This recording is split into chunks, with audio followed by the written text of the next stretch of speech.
Mi casero empezó a hacer inspecciones sorpresa cada semana y una vez entró mientras yo estaba en ropa interior, alegando que, como era su propiedad, podía entrar cuando quisiera.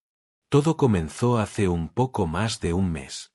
Recibí el primer mensaje un martes por la noche, casi a las 11:30.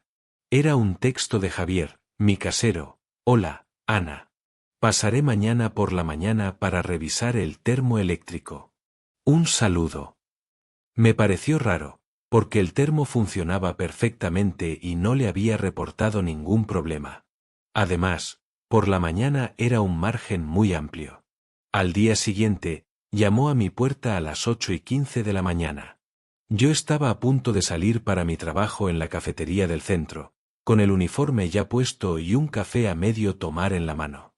Abrí la puerta y ahí estaba él, con una llave inglesa en la mano como si fuera a arreglar algo urgente. Buenos días, solo será un momento, dijo, pasando junto a mí sin casi esperar una invitación a entrar. Entró al pequeño cuarto de baño, golpeó el termo con la mano, murmuró algo sobre la presión y a los 2 minutos dijo, listo, todo en orden. Se fue con la misma rapidez con la que llegó, dejándome con una sensación extraña. No fue una interacción normal, fue como si estuviera buscando algo, o simplemente reafirmando su control sobre el espacio. La semana siguiente, otro mensaje. Esta vez un domingo por la noche. Buenas noches, Ana. Mañana pasaré a primera hora para una inspección rutinaria de las tuberías. Otra vez, menos de 24 horas de aviso. Y primera hora significó las 7:30 de la mañana. Esta vez no entró, pero se quedó parado en el umbral, mirando por encima de mi hombrero hacia el interior del apartamento. Sus ojos parecían escanear cada rincón visible desde la entrada. Me sentí incómoda, como si mi privacidad estuviera siendo violada con su sola mirada intrusiva. La tercera inspección fue la que realmente empezó a encender todas mis alarmas. Un jueves, no recibí ningún mensaje. Estaba en el salón, haciendo unos estiramientos de yoga con ropa cómoda, cuando de repente oí el sonido inconfundible de una llave girando en la cerradura. Me quedé paralizada.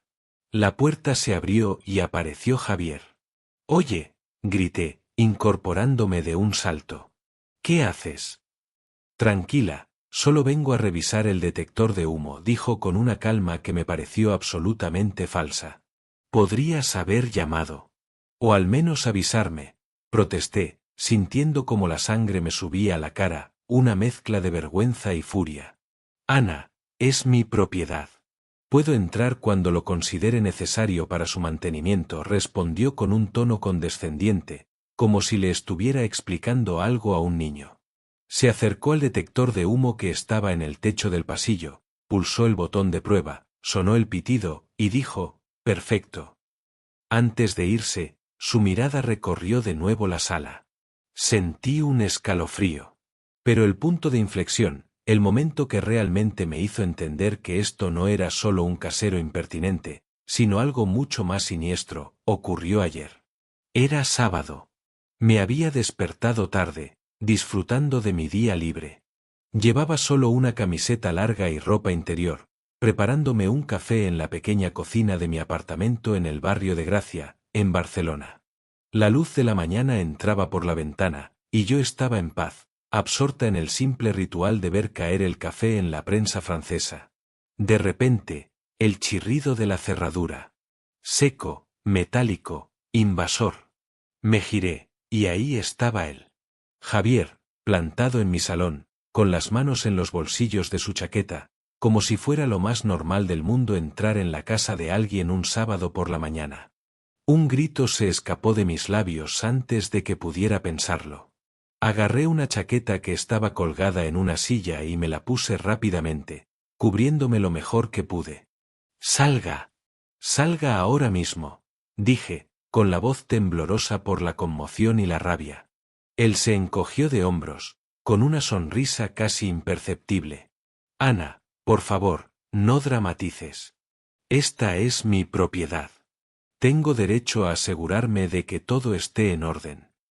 Tengo derecho a mi privacidad.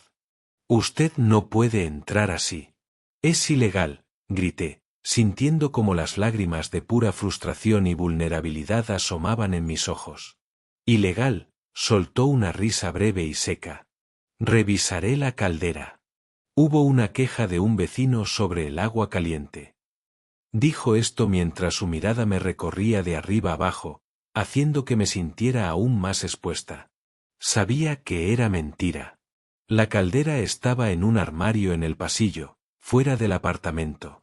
No tenía ninguna razón para estar dentro de mi casa. Se dirigió hacia el baño, abrió la puerta y miró dentro, sin entrar. Luego pasó junto a mí hacia la cocina, abrió el armario de debajo del fregadero y miró allí también. Todo el acto era un puro teatro, una excusa para invadir mi espacio y demostrar quién mandaba. Después de unos minutos de este circo, se volvió hacia mí. Bueno, parece que todo está bien. Ya sabes, para la próxima, no hace falta que te alteres tanto. Para la próxima, avíseme con 24 horas de antelación, como marca la ley, repliqué, conteniendo el temblor de mi voz. Me miró con desdén, dio media vuelta y salió, cerrando la puerta tras de sí sin hacer ruido. Me quedé allí, temblando, con la chaqueta apretada contra mi cuerpo. Me sentí violada, furiosa y, sobre todo, completamente segura de que lo que estaba haciendo no podía ser legal. Siempre he pagado el alquiler a tiempo, el piso está impecable. No le he dado ningún motivo para esta persecución. Esto tenía que parar. Decidí que no podía quedarme de brazos cruzados. Pasé el resto del día investigando. Busqué ley de arrendamientos urbanos, derechos del inquilino Barcelona, aviso previo casero. Y, efectivamente, todo confirmaba mis sospechas. En Cataluña, y en toda España, el artículo 18 de la Ley de Arrendamientos Urbanos es muy claro. El arrendador debe avisar al inquilino con al menos 24 horas de antelación para acceder al inmueble, y solo para realizar reparaciones necesarias o para comprobar el estado de la vivienda, en días y horas hábiles. Las inspecciones rutinarias semanales sin una causa justificada no entraban en ningún concepto de necesario. Y, desde luego, entrar sin avisar, menos de 24 horas después de un aviso, o inventándose excusas, era una violación flagrante de mi derecho a la privacidad y a la paz en el hogar. Decidí enfrentar la situación con conocimiento. No quería una pelea a gritos, quería ponerle límites claros y por escrito. Le envié un mensaje largo por WhatsApp, para que quedara constancia. Buenas tardes, Javier. En relación a sus visitas a la vivienda, le comunico que, de acuerdo con el artículo 18 de la Ley de Arrendamientos Urbanos, tiene la obligación de notificarme con una antelación mínima de 24 horas cualquier visita para reparaciones o comprobaciones, que deben realizarse en horario comercial. Las inspecciones semanales sin causa aparente y con avisos de menos de 12 horas, o sin aviso como la de ayer, vulneran mi derecho a la privacidad.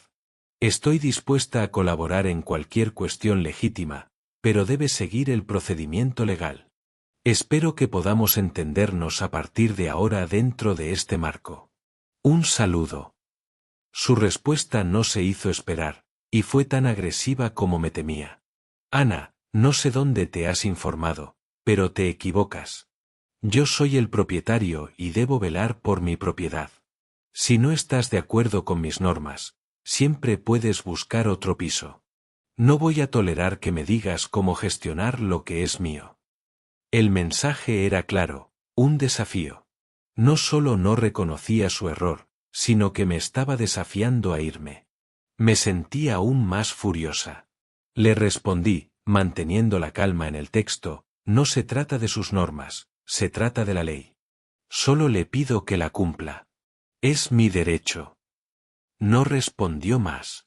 Pero su silencio no era de aquiescencia, sino de enfado. Y su enfío se manifestó de la peor manera posible. Al día siguiente, sobre las 8 de la noche, estaba viendo una película cuando oí unos golpes fuertes en la puerta. Miré por la mirilla. Era él. Ana, abre. Necesito revisar la calefacción. ¿La calefacción? No he reportado ningún problema, dije a través de la puerta, sin abrir. Es una revisión preventiva del edificio. Solo será 1 minuto. Javier, como le dije ayer, necesita avisarme con 24 horas de antelación. Ahora no es un buen momento. Es absurdo. Abre la puerta, insistió, su voz subiendo de tono. No voy a abrir.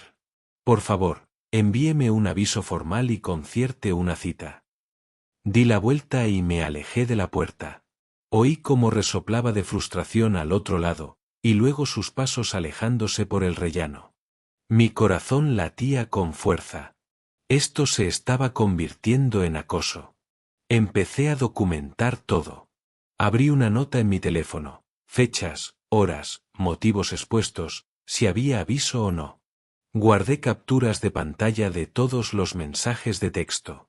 Un vecino con el que soy bastante amiga, Sara, me comentó que al inquilino anterior le había pasado algo similar. Ese hombre es un controlador nato, me dijo. Al chico anterior lo hostigó tanto que acabó yéndose antes de que terminara el contrato. Saber que no era personal, que era un patrón de comportamiento, me dio un poco de alivio, pero también más miedo. Estaba decidido a doblegarme. La situación llegó a su punto más bajo, surrealista y aterrador, 2 días después. Eran las 6:15 de la mañana. Aún estaba oscuro. Unos golpes secos y urgentes en la puerta me despertaron de un salto. Antes de que pudiera reaccionar, oí de nuevo la llave en la cerradura. ¡Emergencia! ¡Fuga de gas!, gritó la voz de Javier desde el pasillo. La puerta se abrió de golpe y él entró como un vendaval. Me incorporé en la cama, desorientada y con el corazón a 1000 por hora. Me puse la bata que tenía en la mesilla y salí de la habitación. ¿Qué pasa? ¿Qué fuga?, pregunté, tratando de olfatear el aire. No había olor a gas. Nada. Un vecino ha llamado. Ha dicho que olía a gas en el rellano. Tengo que revisar tu cocina y la instalación, dijo, yendo directamente a la cocina. Pero su revisión fue, de nuevo, una farsa. Abrió el horno, miró dentro. Luego pasó al salón, abrió el armario donde guardo las sábanas. Después, fue hacia mi dormitorio. Eso ya era demasiado. Allí, empezó a mirar detrás de la cortina, incluso abrió ligeramente el armario ropero. La rabia venció al miedo y al aturdimiento. Agarré mi teléfono móvil de la mesilla y activé la cámara de vídeo. Javier, dije, con una voz más firme de lo que esperaba. Le estoy grabando. Quiero dejar constancia de esta emergencia. Se giró. Cuando vio el teléfono, su expresión cambió por completo. La falsa preocupación se transformó en una ira pura. «Apaga eso. No tienes derecho a grabarme en mi propiedad», gritó, avanzando hacia mí. «Estoy en mi casa, que yo pago. Y tengo todo el derecho a documentar una entrada ilegal», repliqué, manteniendo el teléfono en alto, aunque mis manos temblaban. «Dame ese teléfono». Rugió y, de un movimiento rápido, agarró mi brazo, el que sostenía el móvil. Su agarre era fuerte, doloroso. «Suélteme. Si no suelta mi brazo llamo a la policía ahora mismo», grité, forcejeando. La mención de la policía surtió efecto. Soltó mi brazo de inmediato, pero su rostro estaba congestionado por la furia. «Estás buscándote problemas, Ana». «Graves problemas», escupió. «¿Y la fuga de gas?» «Era real», le espeté, siguiéndole con la cámara mientras él se dirigía hacia la puerta.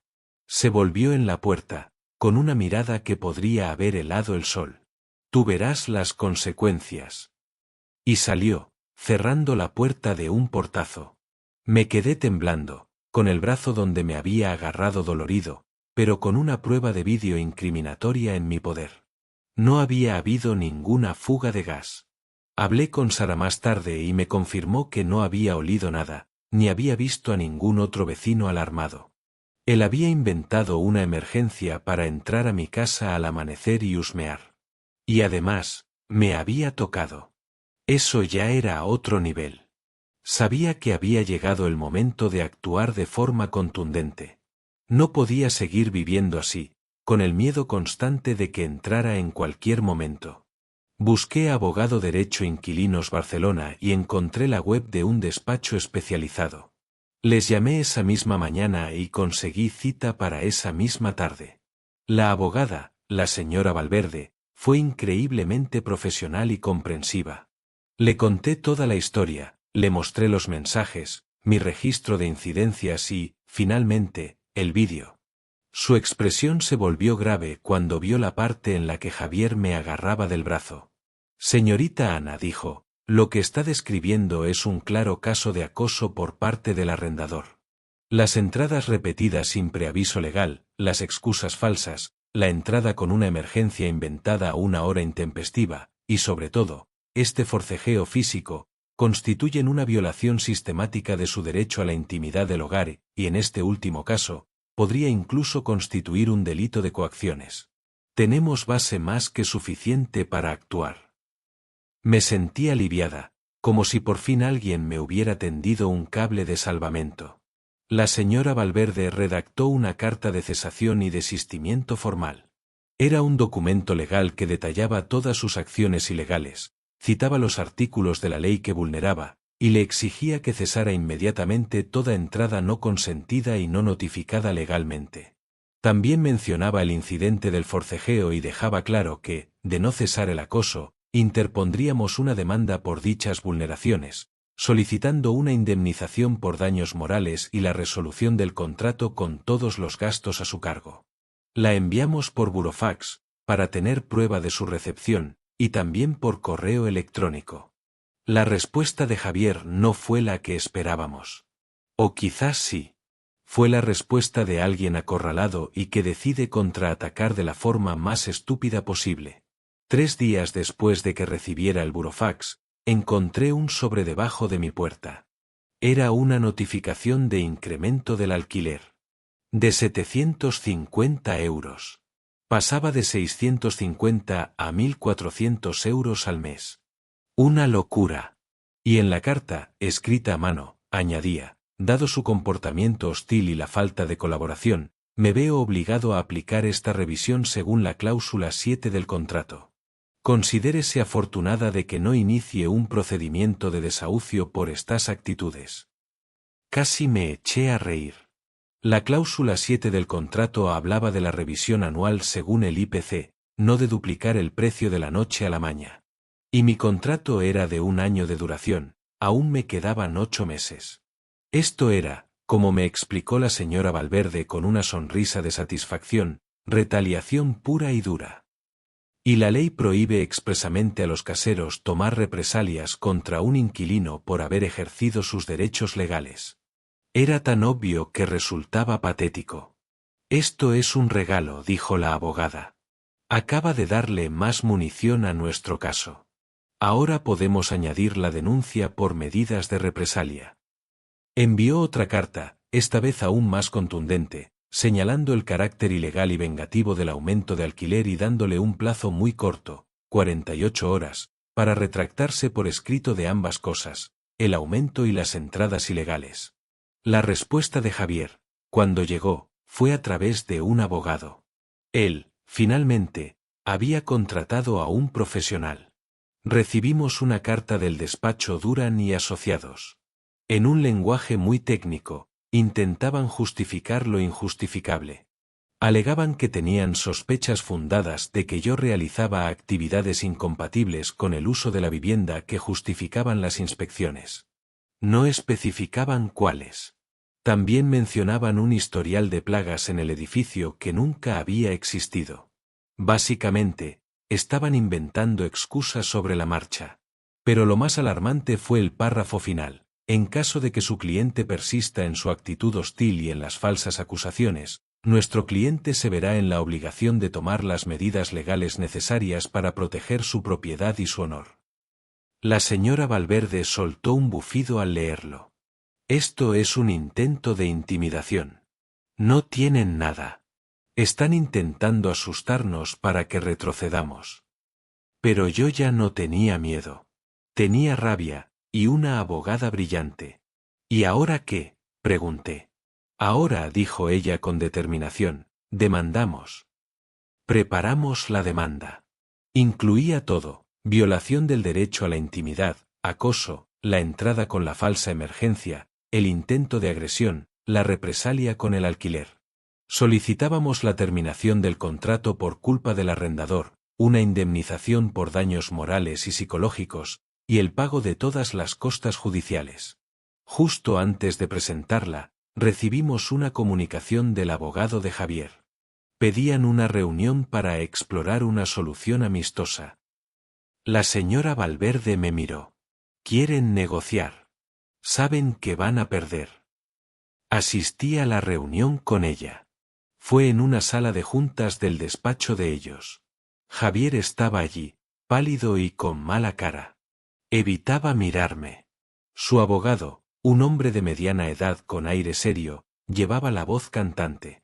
Señora Valverde, señorita Ana, comenzó, creemos que este asunto se puede resolver sin necesidad de llegar a los tribunales, lo cual beneficia a todas las partes. La negociación fue tensa. Ellos intentaron minimizar los hechos, hablando de malentendidos y sobrereacciones. Pero la señora Valverde no se dejó impresionar. Fue directa, mostrando copias de los mensajes, el vídeo impreso en varias capturas, y la notificación del aumento de alquiler. Tenemos una demanda lista para presentar, dijo con calma. El juez no va a ver malentendidos. Va a haber un patrón de acoso y una represalia ilegal. Y las consecuencias para su cliente, tanto económicas como de imagen, serán significativas. Hubo un largo silencio. El abogado de Javier murmuró algo a su oído. Javier, con el rostro crispado, asintió con brusquedad. Finalmente, llegaron a un acuerdo. Javier retiraría la notificación de aumento de alquiler. Aceptaría la resolución del contrato de alquiler de mutuo acuerdo, sin penalización alguna para mí. Y, lo más importante, me pagaría una indemnización de 5,000 euros por los daños y perjuicios morales sufridos, y por las molestias. A cambio, yo retiraría la demanda y no haría pública la sentencia, si es que llegaba a verla, en foros específicos con su nombre. Firmamos el acuerdo allí mismo. Cuando salí de aquel despacho, con una copia del documento en mi bolso, sentí que podía respirar por primera vez en meses. Era una mezcla de victoria, alivio y un cansancio profundo. El desenlace fue rápido. En una semana, encontré un nuevo piso en un edificio con una inmobiliaria profesional como administradora. Usé parte de los 5,000 euros para pagar la fianza y los primeros gastos. El día que me mudé, mientras cargaba mis últimas cajas en el coche de un amigo, vi a Javier observando desde una ventana de la planta baja. No dijo nada. Solo me miró con una expresión amarga. Yo le di la espalda, me subí al coche y nos fuimos. No miré atrás. Aquel capítulo de pesadilla había terminado.